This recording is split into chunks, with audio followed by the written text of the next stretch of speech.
Hello and welcome to Fantastic Fights, the podcast about a middle-aged man playing adventure game books out loud on the internet. That middle-aged man is me, Hieronymus J. Doom, and this is another bonus episode made possible by my beloved patrons over on patreon.com/HJDoom. These are kind souls who put their hand in their pocket to ensure the podcasts keep flowing. Thanks to their largesse, these bonus episodes go out free to all, so thanks as always for their support. We're looking at something a little different this time out in the shape of Temple of the Spider God, a digital game book by Jonathan Green which was released by Tin Man Games in 2011 and is currently available for purchase from the Humble Bundle, where you can get Android, Windows, Mac and Linux apps to run the game. Art is by Neil Renison, Dan Maxwell and Joshua Wright. This book was suggested to me by listener and patron Al Greer. Thanks very much for pointing me in the direction of what looks like a fascinating digital gamebook experience. Temple of the Spider God is actually the 7th in a series of digital adventure game books made by Tin Man Games, an Australian developer who also produced digital versions of some classic fighting fantasy books. By all accounts, Temple of the Spider God is better than most of the titles in their original gamebook series, which is no great surprise given the involvement of Jonathan Green, who was responsible for most of the really great fighting fantasy gamebooks since the series' halcyon days. He is generally a very safe pair of hands indeed, someone who we've seen grow and develop as an author over the course of this podcast into probably the writer with the best handle on how to do the specifically fighting fantasy style of gamebook. There's obviously many other equally good gamebook scribes working in slightly different styles, but I don't think there's anyone I would trust more with something broadly analogous to skill, stamina and luck. I am very much looking forward to this one. In general, I'm a little bit split on digital gamebooks. I like the convenience they bring, but I'm always a little concerned about digital preservation. Apps by their very nature are ephemeral beasts, and the more niche the content of that app, the more likely it is to vanish forever one day in a way that physical media like books simply don't. As someone who spent far too much time playing flash games on Newgrounds as a young man, I'm keenly aware that there's all manner of gaming experiences that are now lost to time. As someone who was a big advocate of mobile gaming at one point, I can remember a crushing sense of disappointment that Epic Games chose to delist the Infinity Blade games from the Apple App Store. I adored those games, and they're basically unplayable now without expending considerable effort, and that's a game from the makers of Fortnite, who use $100 bills as napkins. Whole swathes of the history of mobile gaming are becoming lost to time, and unlike previous generations of video games, there aren't physical copies of the media to fall back on. Tin Man Games are no exception to this. Their gamebooks are harder to access than they were at the time of release. There is no longer an iOS app, for example, which is a shame because a tablet or phone is almost the ideal way to experience this kind of book, but I'm happy you can still get this title through Humble Bundle. Despite those caveats, I think there's a lot of potential in digital game books for convenience, and making certain parts of the game invisible to players. I've said in previous episodes that one of my issues with modern open world books is that you can end up spending more time looking at your character sheet than actually reading the book, as the density of keywords threatens to become overwhelming. That sort of thing is ideally suited to digital formats because it can all be done for you and keep you focused on enjoying the story and actually making decisions. I'd love to do a really big open world style book one day, and I think it would make all the sense in the world to do it digitally. There's the question of when does a digital game book stop feeling like a game book and start to feel more like a video game, but in general, the digital game books I've played have still felt recognisably like books. I think the key thing is to try and confine your mechanics to things that you could do in a physical book, and try and keep them reasonably explicit. These are very much the principles I'll be keeping in mind as I read Temple of the Spider God. Let us take a look at the rules. And the mechanics of Temple of the Spider God are pleasingly explicit from the off. You've got 3 stats, and they'll be randomly generated using digital dice in a manner sure to be familiar to connoisseurs of fighting fantasy. You have Vitality, which is basically stamina. You have Fitness, which is more or less skill. You have Phobia, which seems to be some kind of fear mechanic. Fitness is 1d6 plus 6. Vitality is 46 plus 20 and Phobia starts at 7. You also get an offense and a defense score which are based on your weapons and armour. I am armed with a Bacillard, which I gather is a type of knife, and I'm wearing a leather jerkin, and these give me an offense and a defense of 2. I get no other equipment to begin with. Temple of the Spider God actually launches you pretty quickly into the action. You get a choice of how to play. You can choose old school or casual. Old school forces you to play the game as written. The dice will be merciless and death will be permanent. Play casually and there's options to cheat your way past encounters and rewind time to make different choices. I'm very pleased to see these options in effect, not least because gamebooks are notoriously difficult to balance, especially if you're doing randomised stats. I'm going to start off playing old school, but I'll probably switch to casual fairly rapidly once I've got a few deaths under my belt. I like playing properly, but I'm also not blessed with an overwhelming amount of patience. I have generated a character who I have decided to call Globular Pork Basket, because that sounds like a suitably heroic name. They have a fitness of 12, a vitality of 42, and the standard starting phobia score of 7, along with an offense and defense of 2. With all that done, let's play Temple of the Spider God. We offer you our gratitude, Duke Rodrigo says, for thanks to you, the Axebite Pass and the villages of Dragon Marches are safe once more. You bow low. I think it's certainly safe to say that the Fellclaw will not be troubling the people of that region again. And you shall be rewarded for your troubles, the Duke goes on.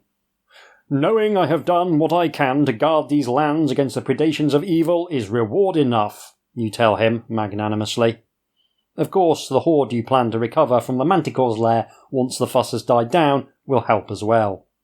And that's a nice touch right from the off, situating us as someone who clearly has some kind of moral compass, but at the same time is sort of out for what we can get.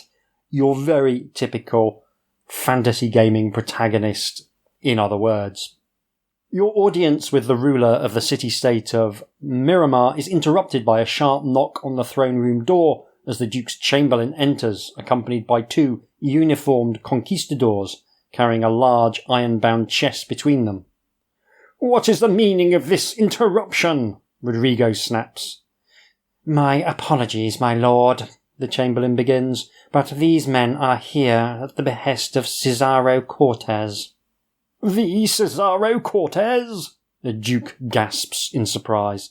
The very same, my lord. You have heard of this Cortez yourself. A famed explorer conquistador. He set out from Miramar with 3 ships bound for southern climes. But that was over 3 years ago, and he hasn't been heard from since, until now it would appear. My lord, honoured Duke, one of the pair begins, we come bearing gifts of gold in the name of our master Cesaro Cortez.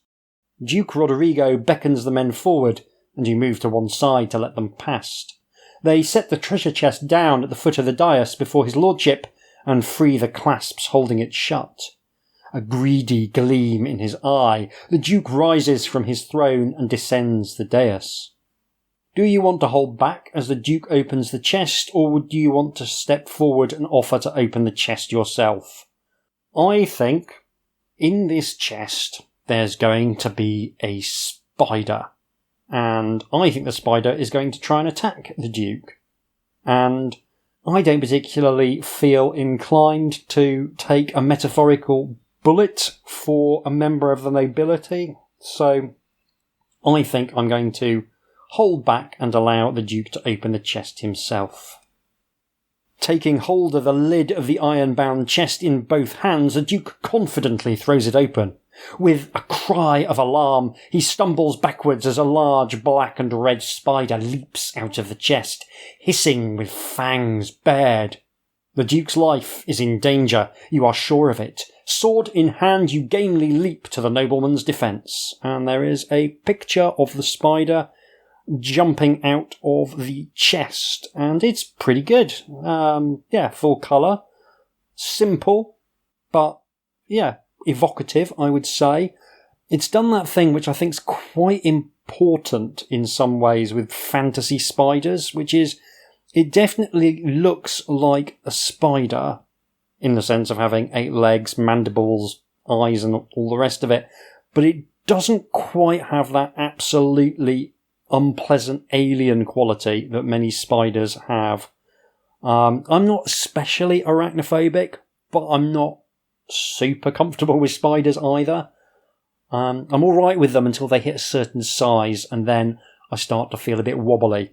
But this one, it's a fantasy spider. It doesn't trigger any of that kind of arachnophobia feeling within me, and I think that's probably a good call. You don't really want to put people off from playing your game by lovingly rendering horrific spiders. Anyway, apparently we get no choice. We are going to defend the Duke. You have faced many perils in your years of adventuring through the lands of Orlandes. Everything from Orgons to the Walking Dead. But there's one thing you cannot bear to be near. Spiders. Make a phobia check. So I guess this is 2d6 against a phobia of 7. And it rolls the dice for me automatically. I roll a 6, which is less than my phobia value of 7. You deftly pass the phobia check. Excellent. So that opens up the option to pass. So it's actually presenting the options very much as you would in a paper book, which I think is good, complete with section numbers. So I guess if you're cheating, playing casually, you can choose whether or not you pass or fail by just simply selecting the option you prefer. But because we're playing honestly, there's a little red bar crossing the fail option, and we can only turn to the pass option, which is labelled in green. Finding yourself face to face with a particularly malignant specimen, the markings on its abdomen look uncomfortably like a human skull. You are forced to fight. So, we'll click the fight button. So that brings up a new menu, which shows our vitality, our fitness, our offense, and our defense. And the skullback spider has a vitality of 4, an offense of 2, and a defense of 1. So I get 2 options. I can attack or I can perform a fitness check. I don't know what either of those do. I mean, I know what attack does, but I don't know specifically what it does in terms of rolling dice. So I guess we'll just start off with an attack. It looks like I've rolled an 8, and the skullback spider moves to block the attack. The skullback spider defends, and I roll an 8, it rolls a 1. That translates to the skullback spider being defeated. I'm guessing I'm rolling 2 dice, adding my offense, and dealing that damage to vitality. And the skullback spider is rolling 1 dice and adding its defense and reducing the damage dealt by the total. So that would make sense. I roll an 8 plus my offense of 2, giving me a 10. It rolls a 1 with its defense of 1, giving it a total of 2, meaning that it takes 8 points of damage, which kills it instantly. That's my guess for what's happening. There is a list of the rules, which I will obviously go through at the end, but I wanted to have the experience of just diving straight in and working it out as I go along. So let's just say, yeah, I think that's probably how it works.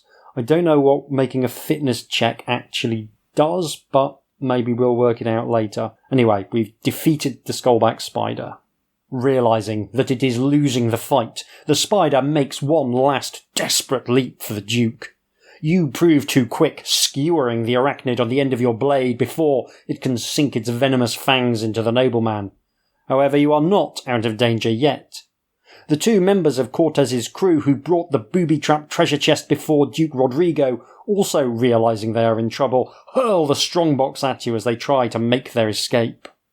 You need to make a fitness check. Roll an 8, which is less than my fitness value of 12. You deftly pass the fitness check. Your reactions have been honed after years of adventuring in the wild lands of Orlandes. Moving with lightning speed, you catch the chest before it can hit you and hurl it back at the conquistadors. Hitting one of the men on the head, he's knocked out cold. Snarling with rage, the second man pulls a sabre from the scabbard at his waist and engages you in battle. You have no choice but to fight. So, again, we get a fight screen, and the conquistador has a vitality of 9, an offence of 3, and a defence of 2. And we get our options of attack, fitness check, or to bring up the combat options, which I guess asks you whether you've got anything else to use in the fight, which I don't. So let's see what a fitness check does. You rolled a 3, passing. You get +1 to your next rolled highest dice. Ah, I see. So I'm guessing that actually offense and defense are the number of dice you roll. I think that might be the case. And I deal a crushing blow. Conquistador 2 is defeated. So I can test my fitness to add +1 to a dice. That costs me, I note, 1 point of fitness. My fitness now reduced to 11.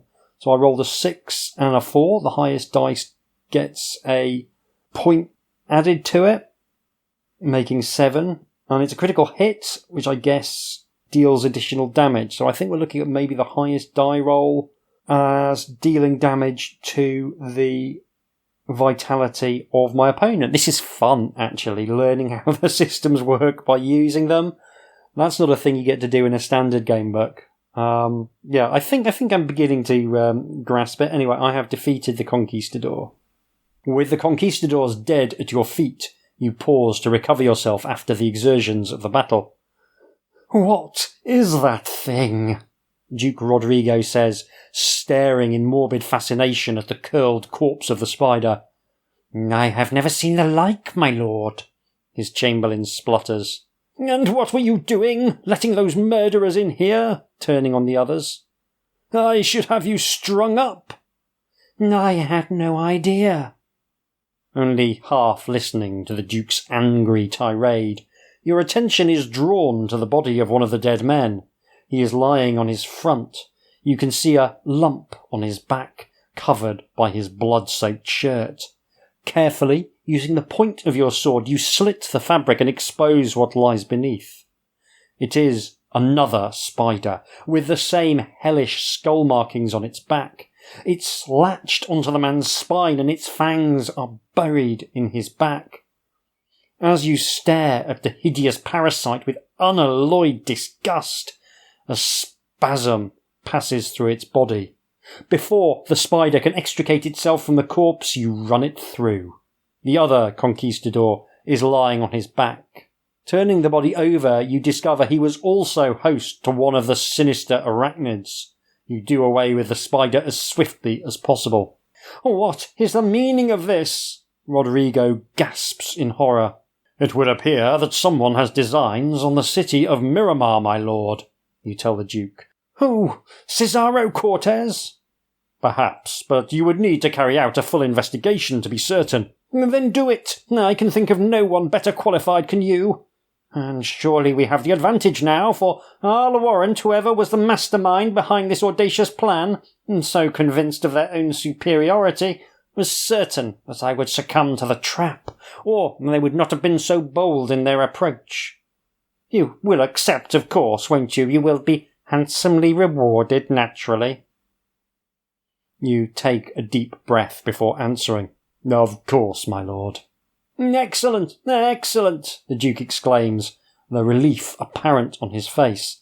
"I will see that you are given all the help you require for as long as you are in the city."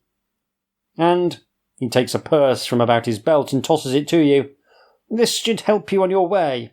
Inside there are 60 pistadas. "And take this." He takes a ring from his finger and throws it to you as well. On its face it bears the ducal seal. "But now you must be on your way. There is no time to lose." You have a feeling that Duke Rodrigo is right.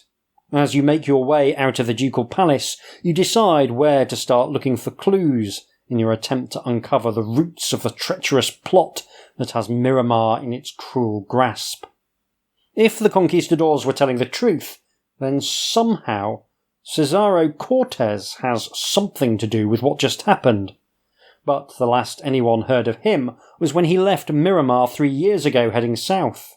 Yet ships pull into the docks of the town every day from destinations all over Arlondez and beyond. The way you see it, you now have 3 options open to you. You could head for the docks and try to find the ship that the conquistadors arrived by. You could try and find out more about the mysterious Cortez from the Guild of Explorers, or you could equip yourself for the adventure ahead with the intention of setting out as soon as is humanly possible.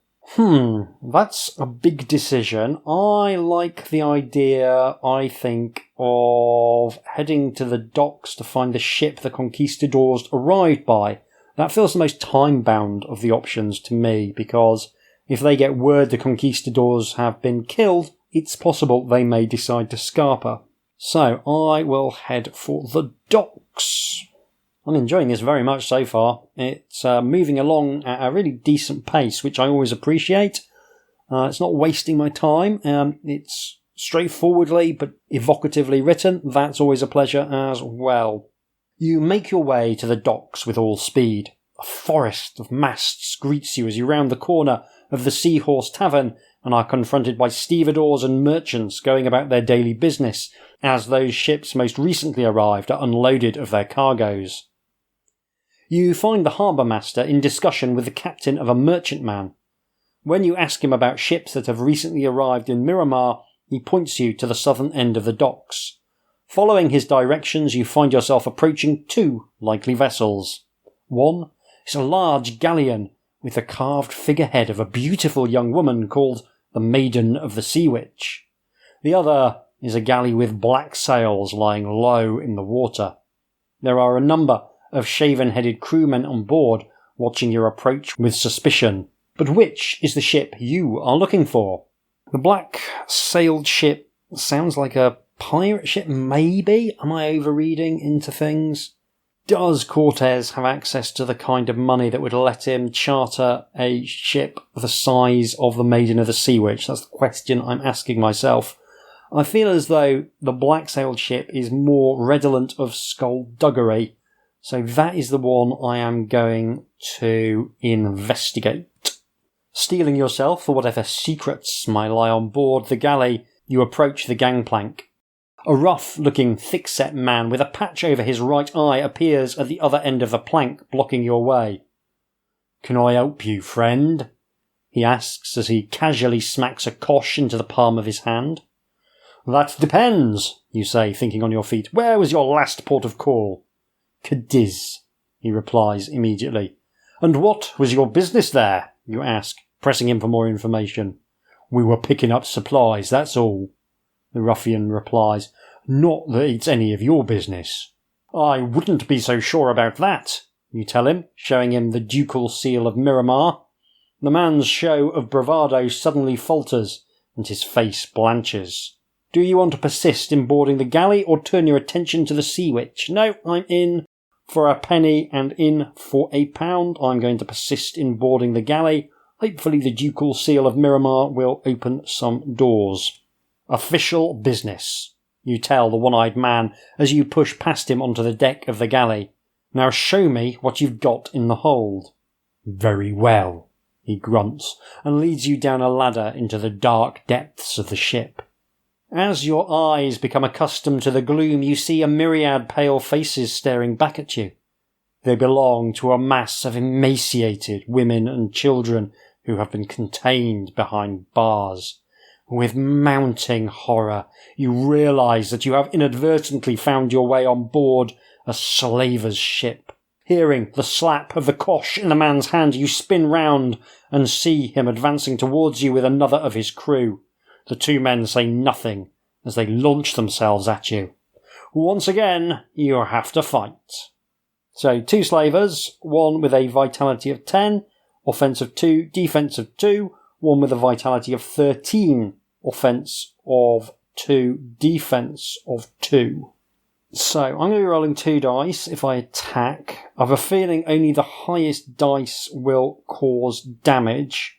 My fitness has been returned to 12. That's interesting.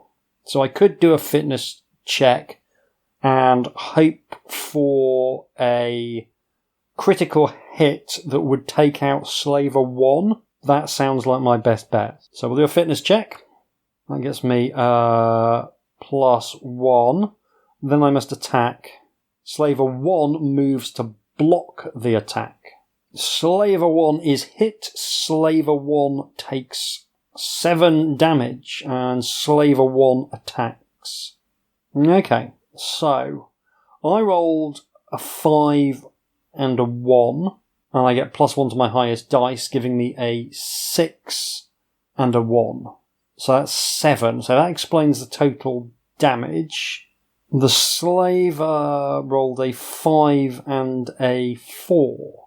So I guess it's working a bit like the fighting in Risk, where you sort of match your highest dice against their highest dice to see if you do damage.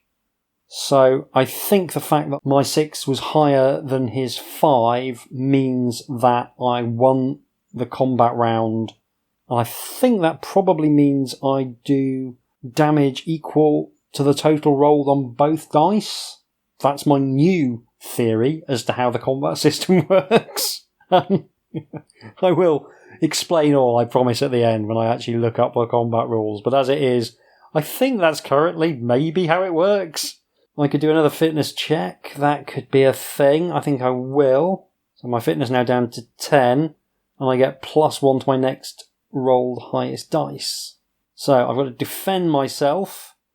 The Slaver rolls 2 dice for his offensive 2 and gets a pair of 1s, so I have a feeling I'm automatically going to win this. Yes! Oh, I rolled a 6. A 3, so actually I didn't need a fitness check.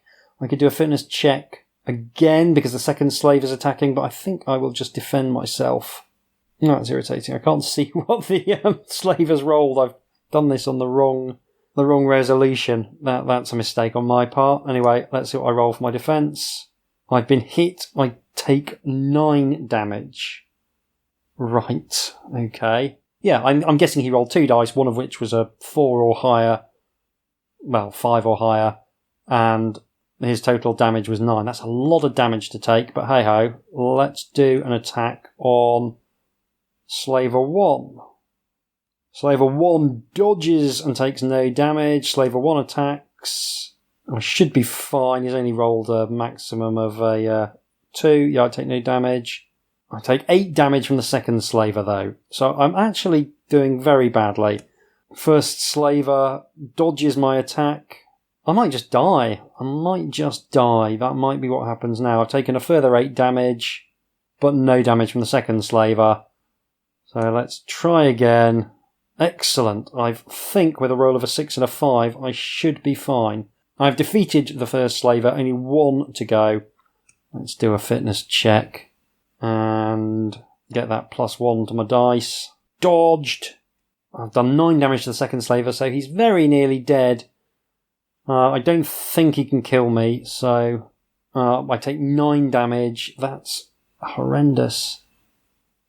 Let's do one more fitness check. This is a long and grindy combat system that is doing the thing that really winds me up in adventure game books, where there's quite often a null result, quite often nothing happens, which is a pointless thing to do in a game book combat system. One thing I would urge anyone designing a game book is don't do systems that throw up null results. There's no need for them. It doesn't add anything. In a tabletop RPG, null results are fine because you can do other things around those null combat results. You can sort of build them into the story of the fight, and you can potentially give an opening for someone else to do something. There's lots more moving parts, but here it's just 2 people kicking each other in the shins to no great effect. Oh, I think I might have won. Yes, I deal a crushing blow. Slaver 2 is defeated. Hooray. Thank you for that. I lost a lot of vitality. My vitality reduced from 42 to 8. but my fitness has been returned to its original score. So I have beaten the burly slavers, though. That's good news. I get a little reward. Freedom. I think that might be a keyword, potentially. I have released some slaves, so that's good. The slavers lie dead at your feet. There are bound to be more on board, so you need to get away from here as quickly as possible. Then an idea hits you. What you need is a distraction. Searching the body of the slaver who led you into the galley's hold, you find a set of heavy iron keys. The slaver also had a bag of pistados hidden in his shirt. Having pocketed the gold, all 20 pistados of it, you set about releasing the prisoners. The crowd captives can barely believe what is happening, but the appeal of freedom is too strong, and they are soon clambering the ladder into the bright light of day. You follow. On deck, all is in chaos. The slavers are making a half-hearted attempt to round up the fleeing prisoners, while on the dock, the harbour master and his lackeys have been alerted to the fact that something untoward is going on aboard the black-sailed ship. Leaving the relevant authorities to deal with the slavers, you turn your mind to your own quest. You couldn't see any signs of spiders within the galley, so perhaps it is the Sea Witch you want after all. Do you want to board the Sea Witch? Yes, I do. I feel as though I do need to get some healing at some point, but I don't see any option to get any here. The Sea Witch is a fine ship, although it looks like it has weathered some stormy seas. You can see a number of men milling about on deck, and it looks like the sailors are prepping for the off. 2 guards have been posted at the foot of the embarkation ramp, although they seem rather distracted as they watch their fellows getting ready to set sail. Do you want to approach the men and ask to see the captain, or do you want to charge the guards while they're distracted? I think I want to approach them and see if the ducal ring does me a favour.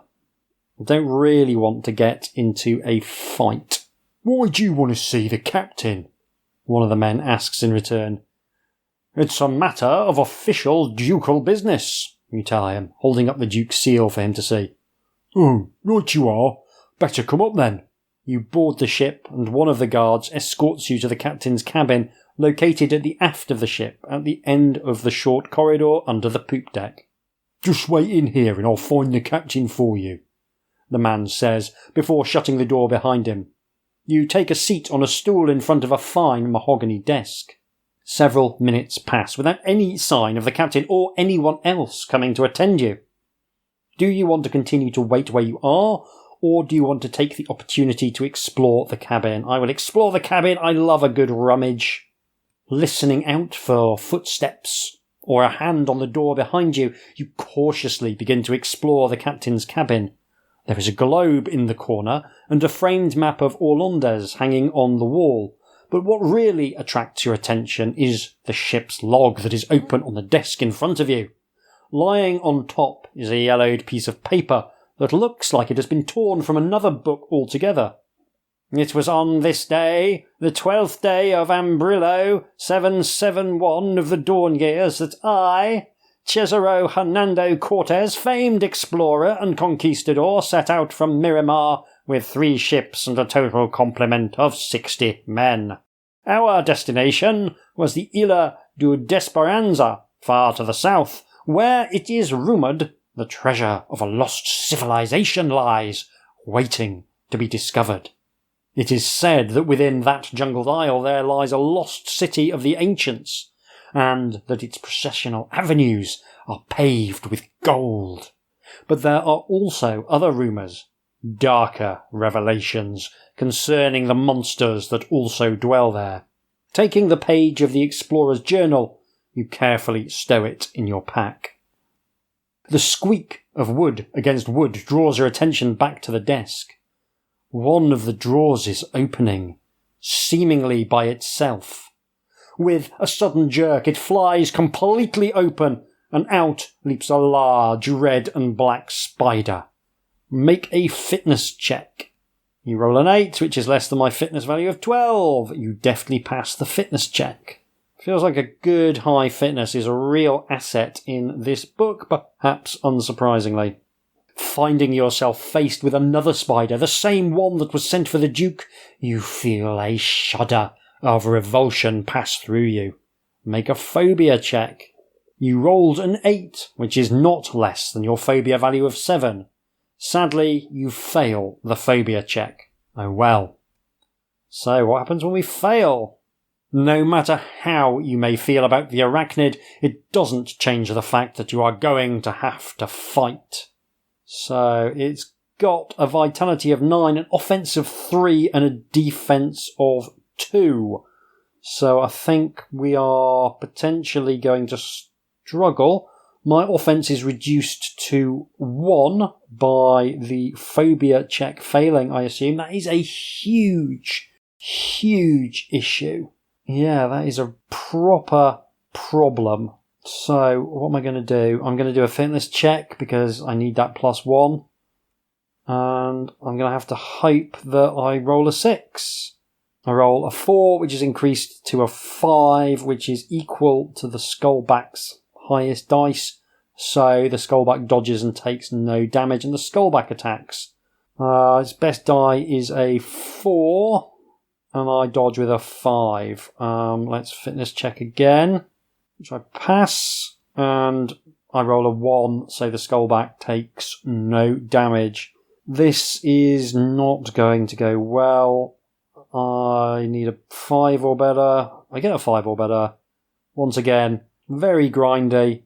Very grindy. I'm going to do the rest of this fight off mic. I think we've worked out how the combat system works now. I have been defeated by the Skullback Spider. Perhaps inevitably. It took far longer than I would like to actually finish that fight, even though I was clearly somewhat outmatched. The faster moving spider bites you again, and again, and again. Even a small dose of Skullback venom is enough to leave a man feeling weak and woozy.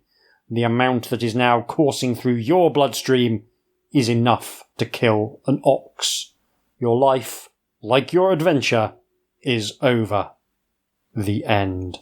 Okay, I have been thrown back to the title screen, which shows the entrance to the Temple of the Spider God, complete with glowing crystal eyes. Yeah, that is very much what happens a lot of the time when you wind up playing game books with randomised combat. Honestly, sooner or later, those dice will just screw you. Failing that phobia check was absolutely crushing. Obviously, the difference between rolling 1 die and 2 dice is huge. It is just massive. It's an absolutely crippling thing. Much worse than being reduced from 3 dice to 2 dice, I think. I am going to start a new character, I think, because it is a little bit too early to be calling a halt to proceedings. So what I'm going to do is, there's going to be a cut. I'm going to create a new character and then get to basically the same point I was at and see if I can beat the spider. And if I do manage to beat the spider in the box, I will let you know what my stats and so forth are. I'm going to try and do it honestly again, so we'll see what happens with that. Be back in a moment. I am back with a new character I have decided to call Drapery Bants, because that sounds like a very heroic name. I have defeated just about the spider in the captain's cabin in the Sea Witch. I took no damage getting up to that point, but that spider reduced me from a starting vitality of 44 to a current vitality of 14. I genuinely thought I was going to have to generate a third character, which would be very embarrassing, but kind of awesome to have a lost character on the recorded playthrough. Would have been a kind of weird thing that's never happened before. So, Drapery Bants, has a starting vitality of 44, a starting fitness of 11, and the classic offense and defense of 2. He has 60 Pestado, he has a leather jerkin and a bacillard, and he knows that Cortez visited Isla de Desperanza, and he's picked up the ducal seal and the page 1 of the journal. So I have killed the skullback. The spider is dead, and it's now clear to you that you have walked into another trap. Very slowly you open the door to the cabin and peer through the crack. 2 crewmen are standing on guard just outside. They have their backs to you. You know you have to get off this ship, but you're going to have to get past these 2 first. Do you want to charge the sailors in the hope that you'll be able to barge past them? Or do you want to fight your way free? I think I'll try and barge past them with reduced vitality. I don't particularly want to get into a scrap. Flinging open the door, you run at the 2 crewmen. Before they even realise what's happening, you've sent them flying as you smash into them. Make a fitness check. I roll a 10, which is less than my fitness value of 11. You leave the sailors struggling to get to their feet as you hurtle along the corridor and burst through the door at the other end back onto the main deck. All around you, the crew of the Sea Witch is doing everything necessary to get the ship underway. The harbour quay is retreating behind you as the open sea beckons. However, some of the crew are more interested in what you're doing, advancing on you, weapons drawn. Do you want to take on all comers or try something else? I'm going to try something else because I don't particularly fancy taking on all comers. Hanging from the mizzenmast in front of you is a lantern. Snatching it down from its peg, swinging it in an arc in front of you, you cover the deck with oil. You strike the lantern with your blade and smile in satisfaction as a spark leaps from the metal, igniting the oil.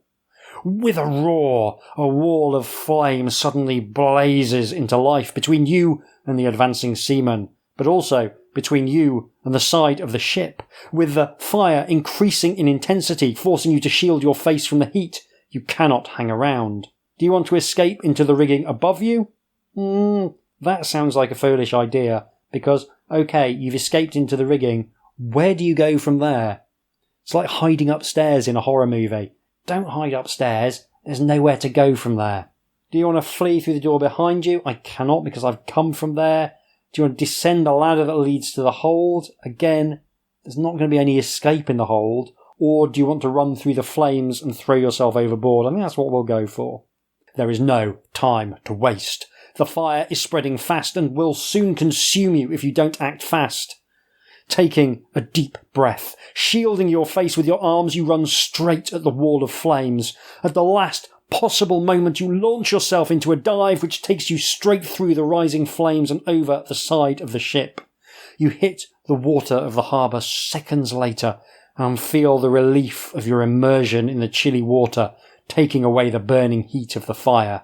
You lose 4 vitality. Do you still live? I do indeed, with a vitality of 10. You are alive, but your escape has come at a price, namely the terrible burns you have suffered. Your fitness is reduced by 1. Fitness now 10. By the time you have hauled yourself out of the harbour onto the quay once more, a crowd has gathered on the dockside. There is quite a hubbub as they point and gaze out to sea. Fire is consuming the Sea Witch, even as it makes for the open ocean. But before the flames rise higher than the ship's masts, the sails come crashing down in a welter of burning embers, and the galleon breaks apart, sinking beneath the waves. You have stopped the spider invasion of Miramar, but you may also have destroyed your only lead as to where it originated from and who was behind it. And if the perpetrator of the grand scheme has survived, there is every possibility that they might try again. The only way to be sure is to try and discover where the galleon came from with its cargo of deadly spiders in the first place. If you think you know where the Sea Witch sailed from and wish to pursue it, that's an option which I don't have because I don't know. If you think you know but feel you need to stock up on supplies, that's an option I don't have. If you've exhausted all your inquiries, I haven't. And if you decide that the only way you're going to get any further with this mission is if you pay a visit to the Explorers Guild, that's going to be the one we have to do. You make your way to the Guild of Explorers on Seafarers Street. A quirky-looking building that appears to have been constructed in part from a sailing ship itself. Statues of 2 bearded mermen flank the entrance. Duke Rodrigo's seal soon gains you an audience with the guildmaster Vido Gonzales. Before proceeding, perhaps you'd like to make a donation to the guild coffers, Gonzales suggests. 5 pistados would do nicely. There is a picture of the entrance. It's very nice. Yeah, again, simple, nothing too fancy, full colour. You've got the 2 bearded mermen. Very nice use of colour, actually. The warm tones of the sort of wooden walls contrasting nicely with the grey stone of the mermen. And you can see a pair of vague figures almost beckoning you inside, which is a nice touch. Yeah, good bit of work. I will make a donation. Why, that's very generous of you, thank you, Gonzales says with a smile as you drop the coins into the collection box. Cesaro Cortez, yes, I remember him, Gonzales admits when you press him about the missing conquistador explorer. He disappeared what must be 3 years ago now, having set out for the Isla de Esperanza. Yeah, that was it. As far as I'm aware, nobody's ever heard anything from him since. Until now, you think to yourself. Is there anything else you can tell me about Cortez or his expedition that might help in my mission for the Duke? You ask. Well, he was an arrogant man, always thought he was better than the rest of us. Imagined himself as emperor of some jungle paradise, I think. It was legends of lost civilizations and ruined cities paved with gold that took him south. But what else can I tell you that might be of use? Let me see. Gonzales is quiet for a moment. Yeah, he took 3 ships with him, full-rigged galleons they were, the Duchess, Miramar's Pride and the Sea Witch. Thanking the guildmaster for his help, you turn to leave. Hang on a minute, the guildmaster says. There is something else that might be of interest to you. Come with me. Good, because the lead that he's generated, we've kind of set fire to. So, hopefully there's going to be another lead that can get us to the same answer. Gonzales leads you to the guild archive and, having rummaged through the contents of a number of shelves, pulls out a page of yellowed parchment. Here, take a look at this, he says, handing it to you. What is it? You ask as you scan the spidery scrawl written in faded black ink. I believe it is a page from Cortez's journal. Don't ask me how it ended up here, but it might prove useful. We sailed south, beset by storms and monsters of the deep. We lost the Duchess to a horned whale that rose from the depths on the 7th day and swallowed the ship and every soul on board before returning to the deep from whence it came. The morning after, we spied land. We made it to the island the following day, and having weighed anchor in a lagoon on its northern side, wasted no time in going ashore. Making our way through the ape-haunted highlands, keeping clear of the fetid swamplands that lay to the south, we came at last to the lost city. You leave the Guild of Explorers, but do you know where you need to go next in your quest to solve the mystery of the attack on Duke Rodrigo? If you've not already done so, you could investigate the docks, which I have. If you think you know where Cortez was headed when he went missing 3 years ago and would like to pursue this path, you might want to visit Miramar's famed markets to equip yourself for the journey ahead. Oh, may I go to the market? May I please go to the market? Oh, just what I love doing. Miramar's famed markets and exotic bazaars are a riot of colour, noise and stimulating aromas. It is said you can buy anything here, from the finest wrought armour to mysterious and powerful potions. But considering the journey that lies ahead of you, what is it that you consider most necessary? So armour, weapons, healing items and exotic items are the options. Well, let's go for some healing first. There are all manner of victualers stands selling everything from ripe mangoes to fiery spirits from the lands of the north. A bundle of healing herbs costs 1 pistado and you can buy as many as you can afford. However, you might also want to consider some of the healing potions that the local alchemists have brewed up. So I will buy 2 healing herbs and a potion of rejuvenation for a total of 8 pistados. That reduces my money to 47. Let's go and have a look at a weapon. Swordsmiths from Durath Tor and rug makers from Quintos all rub shoulders in Miramar's famous markets. You take some time to search out just the right items, even trying out a few blades, before finally settling on a price with the stallholders and deciding which pieces you want to buy. A dagger costs 10, a sword 20, and a master-crafted cutlass costs 30, and we'll go for the master-crafted cutlass. The cutlass is an impressive weapon made for a notorious pirate prince by the most talented swordmaker of his day. That poor wretch never made anything again after that commission. I'll accept the trade. So, does that improve my offence? It does. It improves my offence to 4. I definitely should have gone shopping before visiting the docks, I think, if that's possible. I'm going to use my potion of rejuvenation. That gets me to 20 vitality. That's not very good.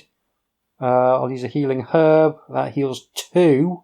Another healing herb gets me to 24. So I'm still pretty low on the old vitality of 24.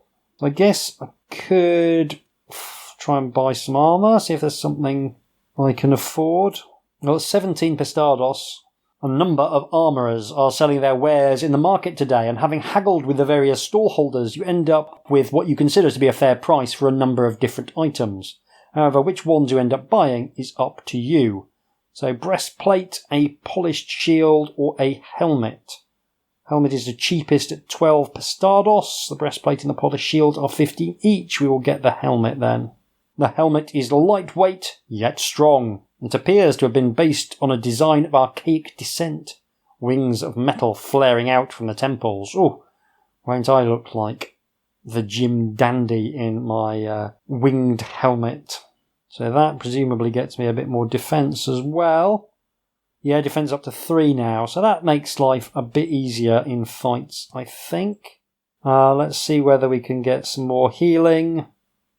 We can. How much we got? I'm just going to buy all the healing herbs I can afford.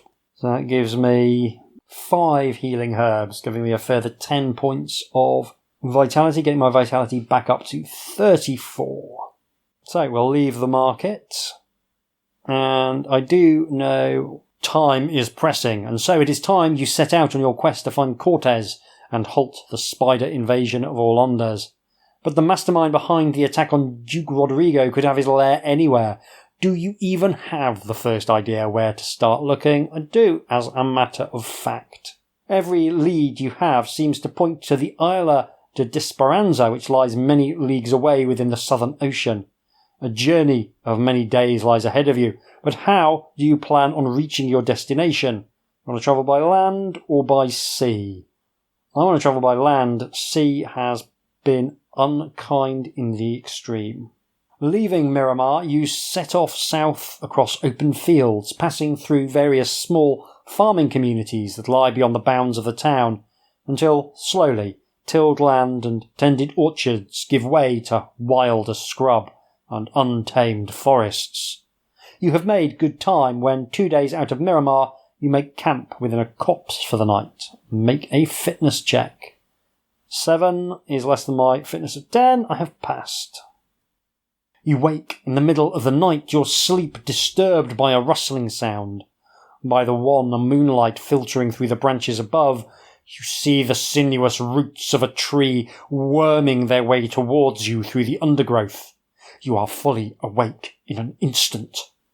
The branches of the oak are swaying violently from side to side, even though there is no breeze to speak of, and with a creaking, cracking sound, an ugly maw splits open the trunk. This is no ordinary oak, but a malign tree spirit, and if you are ever to escape its clutches, you are going to have to fight. There's a picture of the tree spirit.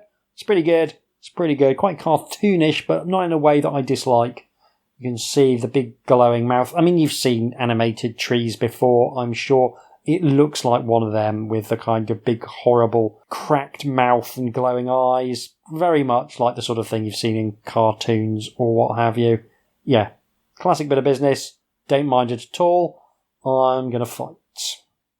So, Old Man Oak has a vitality of 20, an offense of 2, and a defense of 2. I reckon I should be able to give him a slap.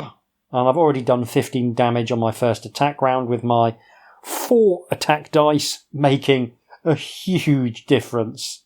See how my defense holds up. My defense holds up really well as well, so I'm going to just keep slapping him. I get a critical hit and destroy Old Man Oak. Fantastic. That feels a lot nicer. You hack at the tree with your blade until you are surrounded by broken branches and splintered pieces of bark. A thick, ruddy sap is oozing from scores of tears in the trunk. When you do finally manage to get back to sleep, you dream that you are running through a benighted forest while the trees claw at you with twiggy hands. While restless throughout the night, you manage to recover 2 vitality. Vitality now 36. In the morning, you are glad to be on your way again. Another day passes and you find yourself walking through a dusty, rocky wilderness as the sun beats down from a sky the colour of burnished copper. You have not seen anyone else for over a day now, and you are taken by surprise when 2 hulking ogrin appear from around a rocky outcrop. Each of the brutes is a good deal taller than you, and their thick-set muscular bodies are clad in furs and scraps of armour. In the meaty paws of their huge hands, they are carrying clubs the size of saplings. Acting on instinct, you already have your own blade ready. "Yeah, put that away," one of the ogrins surprisingly growls. Ogrins are not usually known for their spoken intelligence. Do you want to do as the ogrin says? Yeah, alright. I don't particularly fancy fighting them. Keeping a wary eye on the 2 ogrins in case they should try anything, thinking your defences are down, you put away your weapon. "That's better," the first ogrin rumbles. "We don't want no trouble." The 2 hulking creatures amble past. Still keeping one eye on the departing ogrin, you round the rocky outcrop yourself and see a caravan approaching. A line of wagons and carts is trundling along the road, pulled by teams of horses and mules, throwing up a great cloud of dust behind. You can see more armoured ogrin wandering alongside and behind the caravan. The ones you've just met were obviously the hired muscle.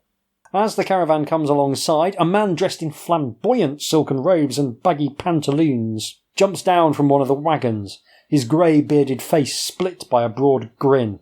"Greetings, traveller," he says, doffing his fez and bowing low. "What brings you out this way?" You mumble something non-committal about heading south looking for work. Never one to miss the opportunity to make some money, the merchant goes on. "Let me introduce myself. I am Erasmo Farouk, and I am but a humble merchant trader." He doesn't appear to be doing too badly, judging by the size of the caravan.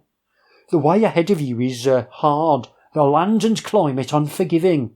Might I suggest that you take a look at my wares and see if there's anything among them that might be of interest to you?" "You want to look at Farouk's wares?" "No, I don't have any money, so I will bid the merchant farewell and be on my way." It's nice that I'm already seeing things that I want to do differently on the next playthrough. This is a classic example of being tricked into spending all my money in the city and not having any for future problems or opportunities. You travel south for several days, and with every day that passes, the temperature rises and the surrounding environment becomes more barren. Your feeling of exhaustion increases. Do you have any healing herbs? "No, I ate them. I ate them all." You have been pushing yourself hard for days now, and your body is starting to pay the price as fatigue sets in. You lose 4 vitality. Vitality now down to 32. That's fine. Do you still live? I surely do. The dirt track you are following brings you back towards the coast, and it does so colour and life return to the land. You begin to see signs of human habitation again, small walled communities and hillsides covered with flocks of sheep and goats. A small area of woodland ahead of you seems like an inviting prospect, and the ideal place to shelter from the relentless heat for a while.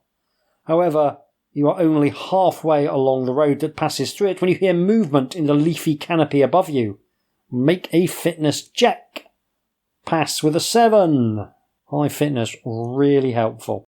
Reacting on instinct alone, you sprint forwards and narrowly avoid the black swathed figure that drops out of the tree onto the path behind you. Others, like him, drop from the branches of other trees, and in no time at all, you are surrounded. And I think that is probably a pretty good note to pause the recording on. We've seen a decent chunk of the opening of this book. I'm having a lovely time with it, although I will note that it is not at all well proofread. There's a surprising number of mistakes in there, and if I, a dyslexic, am noticing mistakes, that probably means that there's more. Still, nicely written, really evocative, some nice little art, adding some spice to it. It's just a good, solid, fun fantasy adventure so far. Maybe a little bit heavy on the combat, but hey, some combat's nice. I might just have been on a path that leads to more combat than average. I'm going to go away. I'm going to play it in my own time. Probably going to continue having a nice time with it. I'll be back for you in just a few moments with some closing remarks. Tatty bye. I have completed Temple of the Spider God. In fine fantastic fight style, I died very shortly after stopping the recording, this time by accidentally locking eyes with a basilisk in a cave, just down the road from the forest where we stopped. It's a classic fantasy gamebook encounter, and that's something you get quite a lot of in Temple of the Spider God. On the one hand, there's elements that feel very fresh, but on the other, there's a whole bunch of familiar tropes being deployed along the way as well. It feels quite Ian Livingstone in some ways, although markedly less linear than Livingstone seems to have gotten in his old age. What you get with Temple of the Spider God is something that could easily have been released during Fighting Fantasy's first run. Bandits in the forest, caves with basilisks, shopping for gear in the market, and a ruined temple full of traps and monsters. It all feels very familiar, but there's this nice twist with the evil spiders in the background that stops it from feeling too hackneyed. If you had told me that this was actually book 15 or 16 in the Fighting Fantasy series with a different combat system, I think I'd have believed you if I didn't know better, and that is both a strength and a slight weakness of this book. That debt to Fighting Fantasy extends to the structure as well. You've got the classic setup with a clear mission which involves a journey to parts unknown, with the journey terminating at a mini dungeon, and there's a set of items you need to find along the way in order to beat the book. The journey itself unfolds in a familiar fashion as well. Once you get out of Miramar, you've got a selection of wilderness encounters, a choice of cursed towns to visit, a sea voyage and a jungle before finishing at the temple itself. It's all good stuff, but there's not much that stood out to me as truly excellent, and that's probably because I've played 60-odd Fighting Fantasy books to get to this point. I wouldn't say I'm jaded exactly, because I still really enjoy a classic fantasy adventure, but I'm certainly extremely familiar with the tropes Temple of the Spider God is playing with. I think it would land very well indeed for someone less experienced with this kind of gamebook. The framing device of the evil spider cult trying to take over the world via the medium of mind control spiders is a really good riff on a fairly hackneyed concept. It grounds the book in a particular aesthetic, and it's one that matches very nicely to the jungle setting of the final acts. Tying the phobia mechanic to spiders specifically is a wise choice as well. It provides a little bit more intrigue to the arachnid encounters and helps make them stand out as the main baddies of the book. It just provides a nice little extra bit of impact to every spider encounter and helps sell them as a mechanical threat as well as a thematic threat.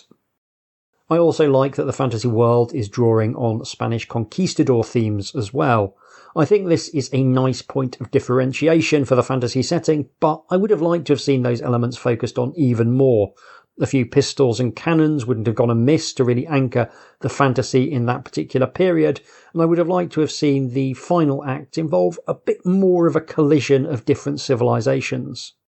As it is, the human inhabitants of the Isle of Desperanza are pygmies who feel straight out of 1930s pulp fiction, a trope that was tasteless in the 1980s and is definitely past its sell-by date in 2011. If you're going to indulge in primitive tribes as antagonists in the 21st century, I personally would prefer to see them given a fantasy gloss. Jungle goblins might still be drawing on problematic tropes, but for me at least, it feels a lot more like playing with the themes of colonialist fiction than simply recycling. Personally, I think having some remains of a decaying but still sophisticated civilization would have been much more interesting, and you could have tied it into the conquistador themes by having the source of the decay in their culture being located to the unexpected arrival of Cortez and his crew 3 years ago. What is very nice is that there's plenty of choice in terms of how you approach the gamebook. The middle third in particular provides a good range of options for how you want to proceed. You can head south either by sea or land, and even within those broad options there's a decent amount of granularity. I think it might be strictly better to take the sea route, but you can finish the book with either approach and the range of options is impressive. You can wind up with a crew of followers in various ways, and it highlights the strength of the digital book by handling slightly different iterations of key locations seamlessly. You can rock up to a cursed town either alone or with 2 separate groups in tow, and it just works. If you were writing it by hand, you'd be looking at something of a headache and eating a vast number of sections, but in Temple of the Spider God, you've got 3 slightly different versions of the same encounter with relative ease. The key thing is that the encounter plays out more or less the same in all 3 instances, but the digital client allows the freedom to do self-contained sections that still take account of decisions you've taken previously, and that helps make the area feel that bit more fresh on subsequent playthroughs, even though structurally and mechanically it's nearly identical. There's a small but interesting gameplay effect depending on who you have with you, and these all help build a world that feels pleasantly coherent. This, it turns out, is one of the most underrated aspects of a digital book. It allows you to make these very small changes which don't alter the overall shape of things, but which do a great job of alleviating one of the biggest issues with gamebook design, which is having previous decisions carry weight whilst preserving some kind of clean design. You can have a bunch of keywords that do nothing but add colour based on previous choices operating in the background, and you can still write the encounters so they can be approached in a vacuum. Those invisible keywords actually work best if they're not having all that much of a gameplay impact. If you start having 4 subtly different versions of the same encounter and one of them is definitely the right one, and you haven't flagged it mechanically, then you end up with a book where you have to read every single word every single time you play, in case there's some minor variation from the last time you played, which indicates that something important has changed. You've just turned your book into a spot the difference competition, which is likely to be more frustrating than fun when you end up combing through every description of a corridor trying to work out whether something has changed about the description of the flagstones. You do want to point important game stuff out nice and clearly. In Temple of the Spider God, the important keywords are always flagged in the text by there being a choice offered. If you can throw a wheel of cheese at a cow, it is going to flag that as an option whether or not you've picked up the wheel of cheese. And I think that's absolutely the right choice. I think with a digital book it's tempting to go, well, if they don't have the wheel of cheese, we simply won't present them with an option to throw the wheel of cheese. But actually, those hints that you get through the decisions are a really important tool in helping people work out how to approach the book. So at this point, I think we need to talk about the difficulty of this game book. There is a short list of genuinely required items to get to the end. To escape Miramar, you're going to need to know where Cortez went, but there's 2 places to find that information, and you'll have to be doing pretty badly to fail to unlock either. You'll also need some gems to stuff into a statue of a spider god in order to unlock the grand finale, but that's the only form of proper gating in the entire book, and it comes right at the end, which makes replaying feel more appealing, at least to me. There's some redundancy in there as well. There's more than enough gems to be found, which allows for a bit of leeway in the approach you take. There's items that will make things go a lot more smoothly by providing helpful clues as to how to proceed, or by allowing you to skip or improve your odds in certain fights, but they're not actually required, and you can muddle through without them if you're playing casually. cheating past the fights but otherwise sticking to the rules. There's a reasonably strong incentive to go back and rummage down the back of the sofa for those helpful items even after you've won, which I always appreciate, and this is one of those books that feels pretty good to go back and replay thanks to the range of choices on offer. You get bookmarks, but I found I actually quite enjoyed replaying the whole thing and experimenting with different approaches each time. I think all bets are off if you're trying to play honestly. There's some issues with balance that are going to rear their ugly head. For starters, I think there's one mandatory phobia check which will kill you if you fail it. Given that you have about a 42% chance of passing that phobia test, it means that more than half the time you'll be dead even if everything goes according to plan. That's before we even get started on the combat system. I died a lot to combat, even after I'd invested in some weapons and armour to give me the best chance of surviving. The combat system is kind of great and kind of frustrating as hell, and I think it deserves some close analysis. To be clear, the combat system involves throwing dice equal to your offense when it's your turn, and the person you're trying to slap throwing dice equal to their defense. You match your highest dice against their highest dice, and if you roll higher, you deal damage equal to the total value of all dice rolled. If they roll higher, then you just miss. If you both roll the same, then you match your second highest dice against their second highest dice using the same criteria.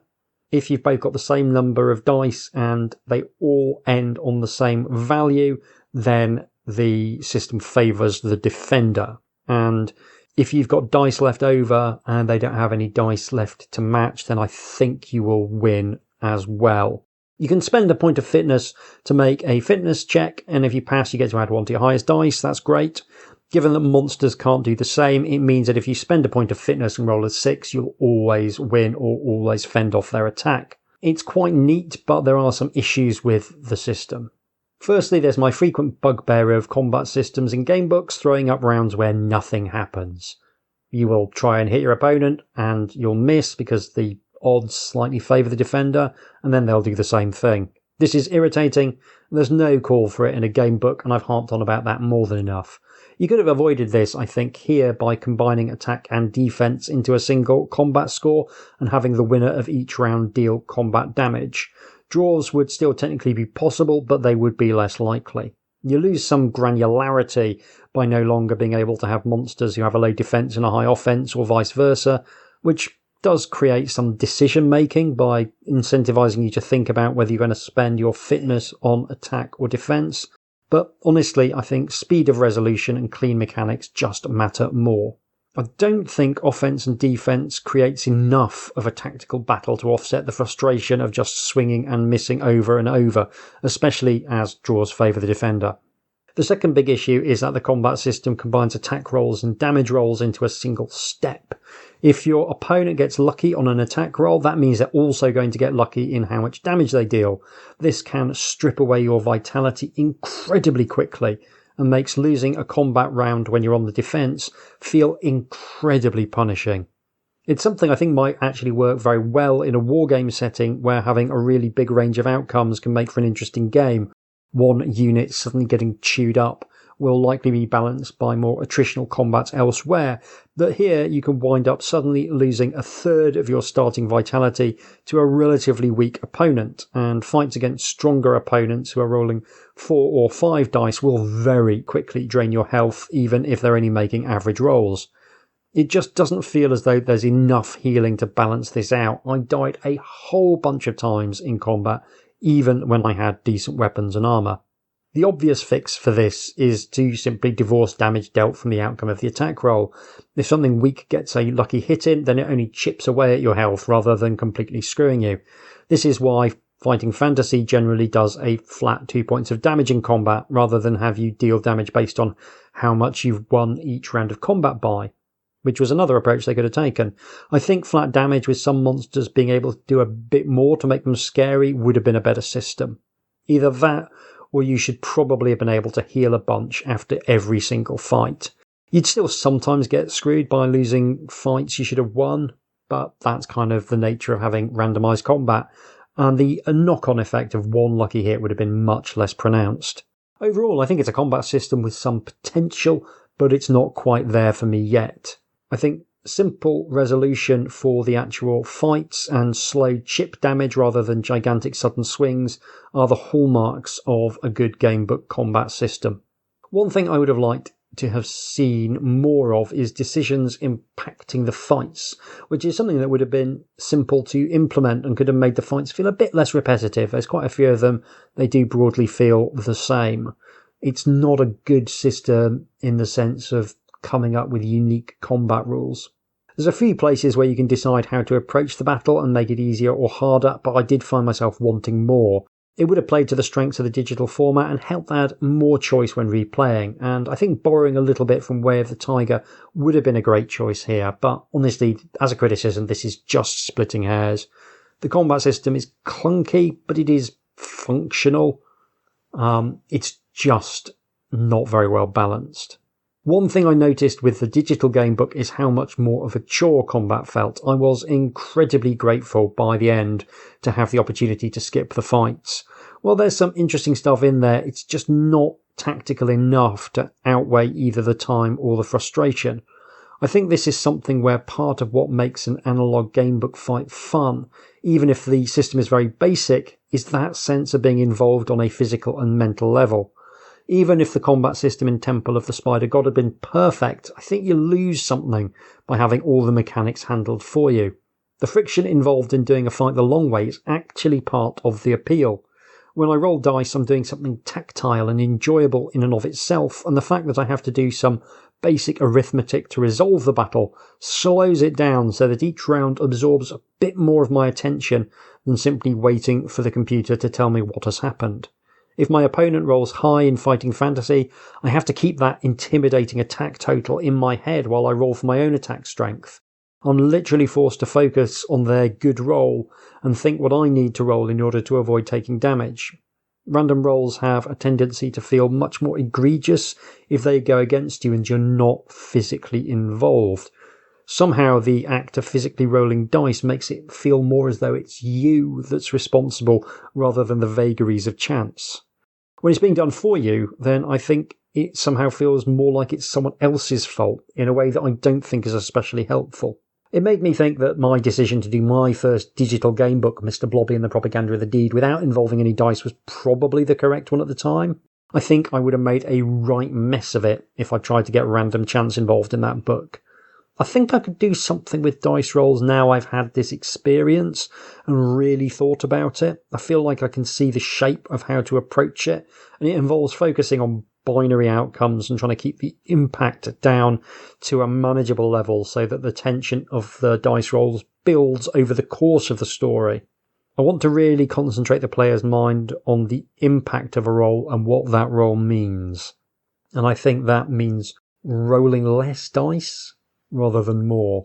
One thing that I'm grateful for in Temple of the Spider God is the way in which casual play has been implemented, which means that even with the issues I've described, you can still have a really good time with the book. The ability to use bookmarks to avoid endlessly replaying the early game once you're sure you've optimized it is very helpful.